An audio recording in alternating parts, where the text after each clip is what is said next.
Welcome to another episode of the Think Digital Partners YouTube interview channel. Today, we're pleased to say we have independent technology commentator Jess Figueras. Jess, good morning. How are you today? Hi, great, thanks. So, trust in the current situation, Jess. I think you've got some thoughts about this. Yeah, absolutely. So I've worked in B2B tech for many years in strategy and product development, and had a strong interest in recent years in government politics and I guess sort of civil society more widely. And I think what we're seeing is really interesting times at the moment. In everyday life, the role of trust is absolutely crucial to having a functioning society.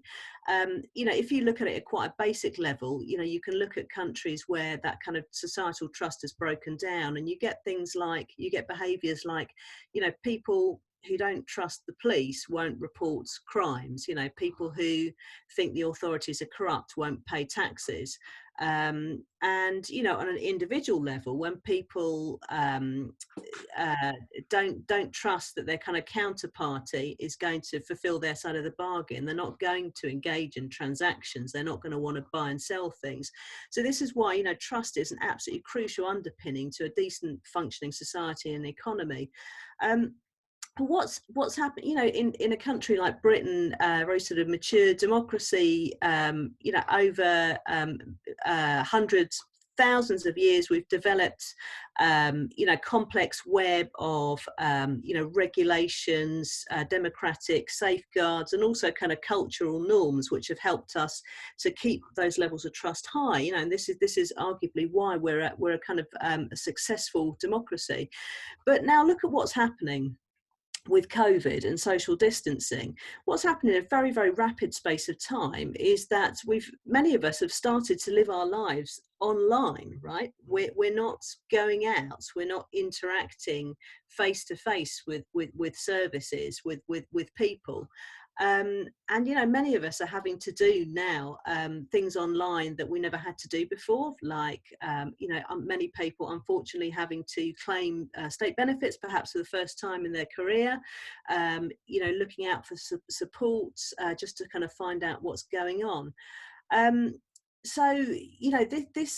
This kind of issue of trust has suddenly really kind of come under the spotlight, because many of these issues we faced before, right? You look at the way that digital has really undermined faith in the news media, the issue of fake news. That's an issue of digital trust, isn't it? A lack of digital trust there. Suddenly, thanks to COVID, we're having, everybody has taken to Zoom, haven't they, like we are today, carrying out their kind of closed meetings. Suddenly we have the phenomenon of Zoom bombing, fairly sort of eyebrow raising stories about closed groups of people doing mutual support, AA meetings, that sort of thing, being kind of Zoom bombed by people who are just having a laugh. It's really, really hard to organise the kind of rituals and services and activities which a healthy society depends on, if we can't trust that the other people are going to be acting in good faith. So I think this is why this is a really, really important, crucial kind of inflection point. I think it's one where we have to start thinking about what are the kind of infrastructures, what are the kind of tools, practices, cultures, services, digital services we put in place to get that digital trust working as soon as we can, because otherwise it's going to be really, really tough for us to function as a society. Where would digital identity come into this picture, Jess? Because many of the audience, the community of Think Digital Partners attend our Think Digital Identity for Government conferences, where I'm glad to say you've keynoted a couple of times, of course. Perhaps one answer might be to increase the level of, if you like, state guaranteed identity. Would that increase trust? So digital identity is a really, really crucial building block. COVID has shone a spotlight on the need to get this fixed, hasn't it? And I think what's interesting here is that government has been the central trusted provider of ID credentials. I mean, forever, right? Um, but the approach that government has been taken to digital identity in recent years hasn't delivered the goods. I think that's quite widely accepted now with Gov UK Verify. I think government under the coalition there was a genuine, well-intentioned belief that government needed to be very careful about involvement in identity. There was a real fear of inadvertently kind of creating sort of surveillance society, Big Brother, and so government took a very hands-off approach, tried to kind of set up this private marketplace for identity. And as people like Jerry Fishenden have said, this has not worked. We've actually ended up by default with pretty much a kind of monopoly there anyway. Why does government need to do it at arm's length when it issues many of the credentials anyway? So I think that's one thing. We've seen so many issues with the use of Gov UK Verify, particularly with universal credit. We're seeing many government departments now are pursuing their own approaches. HMRC uses Government Gateway. That works absolutely fine, continues to be a very robust service. But really interesting, I think, what we're also seeing is many other really innovative approaches in the private sector to digital identity, because, of course, it's not just government services that need to prove users' identity and verify it, is it? You also have services such as, for example, age-gated services like online gambling, services for over 18s. Now they need to verify their users' ages. You have to have some way of doing that. I signed up for an online course a few weeks ago, and with that, in order to get a certificate that you've passed the course, you verify your identity. And there are some fantastic approaches out there. The one I used will match a selfie of you taken there online with the photo in your passport. That's that's really, really kind of great use of modern kind of pattern recognition technologies. All sorts of other stuff out there as well, document verification, e-signatures. So this whole set of tools is going to be absolutely crucial, because, frankly, when you're transacting online with an organization or an individual, you have to know that you're dealing with somebody who is who they say they are. If these technologies and innovations are coming through, Jess, perhaps there is something, there's less to worry about. Okay, maybe the trust problem that you are identifying so strongly will go away, right? Because technology will emerge somehow spontaneously to solve the problem. I suspect you think there might be a little bit more to do than that. Okay, if only, right? So I think there is, of course, there are issues here, aren't there? And I think, the privacy issues, the ethical issues, these are really complex, right? And I think they take time for a society to work through as a whole. There's huge concern about the kind of increasing levels of private sector and government surveillance, simply just by the increased digital footprint that all citizens have now.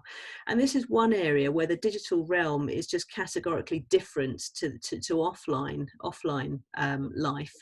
In offline life, typically we don't expect to be kind of tracked around in every aspect of what we do. Whereas digital, of course, as we know, there's always that possibility. The use of data, notwithstanding GDPR, it's still relatively unregulated, in all honesty.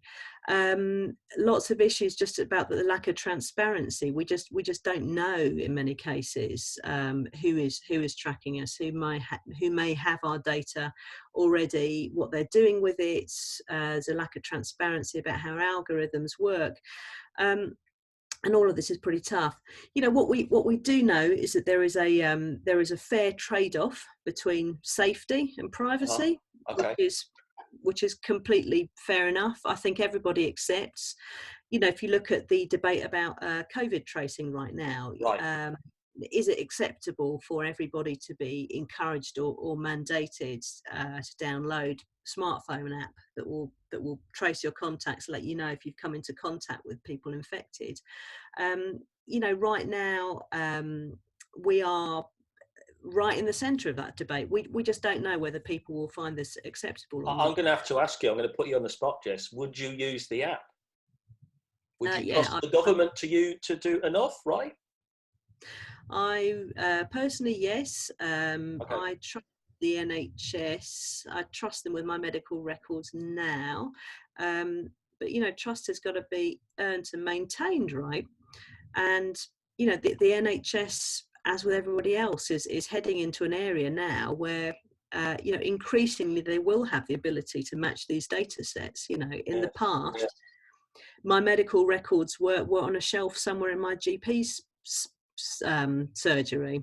When we sort of start to manage this data in a more kind of efficient and competent way, the opportunities for misuse grow. So this is not an area that's going to be sorted out itself. It's going to take a while to work through. And, I think the other thing to take into account is, different national cultures, national kind of mores around privacy. You already see huge differences between countries, for example, like France and Germany, just very, very different political systems, histories, cultures. In Germany, the level of kind of tolerance for that kind of surveillance is very, very low. Okay. Privacy is held in very, very high esteem, and it's valued in a way that I think it's perhaps not so much in Britain and France. But then we rejected national ID cards, so.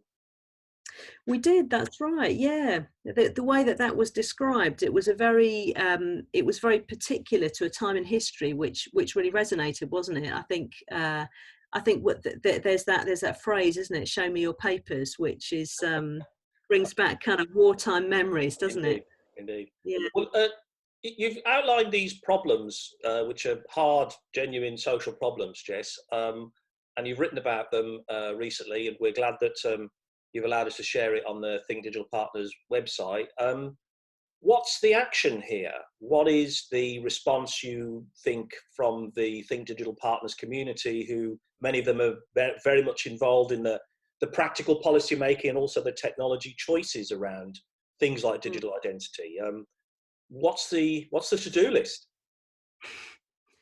Yeah, so I think, what we've seen in the last few years, I think has been encouraging development, is increased conversation and discussion between the different kind of constituencies in society that needs to come together.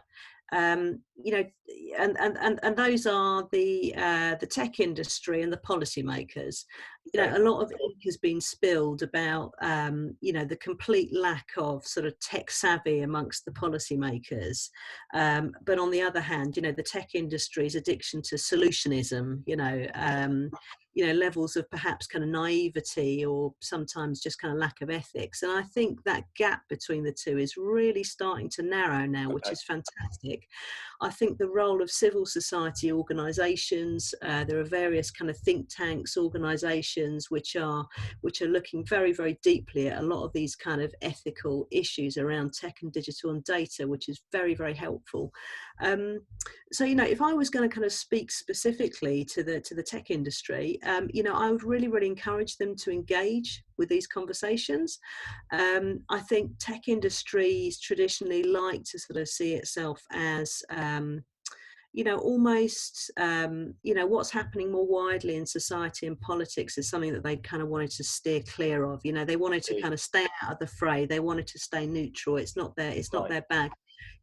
We can't afford that anymore. They have to come to the table, Okay. Okay. and yeah. And there's nobody better placed, frankly, because it's the tech companies that really understand the details of what's happening every single day, Mm. in terms of digital transactions and the issues as they affect all of us.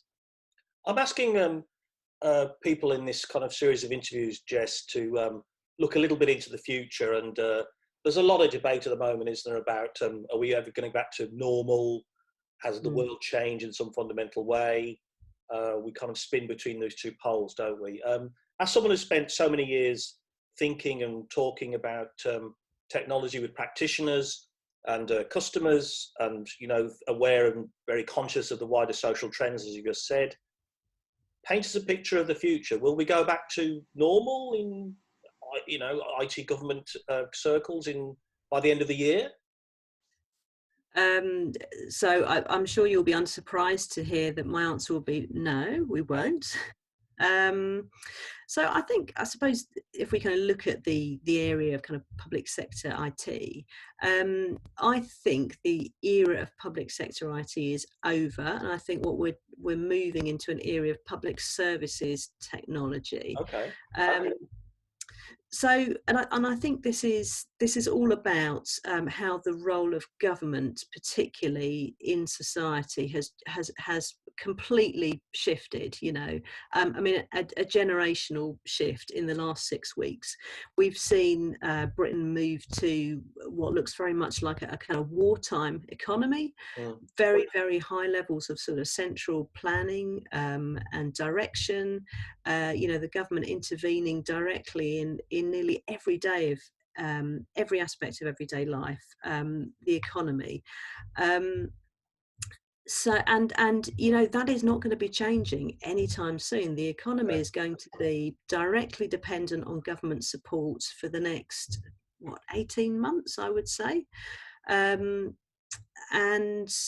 politically, what's really interesting is how that shift in thinking has happened so quickly. And this is the Conservative Party we're talking about. This is the party of small limited government, and we've suddenly moved to this very sort of centralized.